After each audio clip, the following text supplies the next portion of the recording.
Shri Harikrishna Heights येथे अत्यंत व्याजबी दरात 25 अमेनिटीज आणि प्रशस्त पार्किंग सह 2 आणि 3 BHK रेडी पोझिशन फ्लॅट्स उपलब्ध। बुकिंग साठी संपर्क पार्श्वनाथ प्रोजेक्ट 9090787833।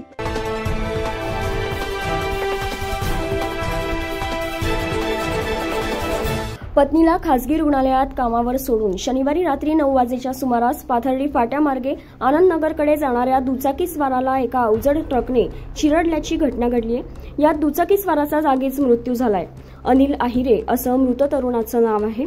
अनिल हे पत्नी दीपाली आहेर यांना गंगापूर रोडवरील श्री गुरुजी रुग्णालयात कामावर सोडून घराकडे जात होते।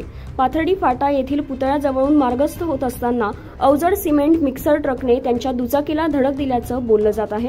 या धडकेत अनिल हे खाली कोसळून ट्रकच्या चाकाखाली सापडून गंभीररीत्या जखमी झाल्याने त्यांचा जागीच मृत्यू झाला। अंबड पोलिसांना घटनेची माहिती मिळताच त्यांनी घटनास्थळी धाव घेऊन पंचनामा केला, तर घटनेचा पुढील तपास अंबड पोलीस करत आहेत। 9 न्यूज महाराष्ट्रासाठी प्रतिनिधी नितीन चव्हाण, नाशिक।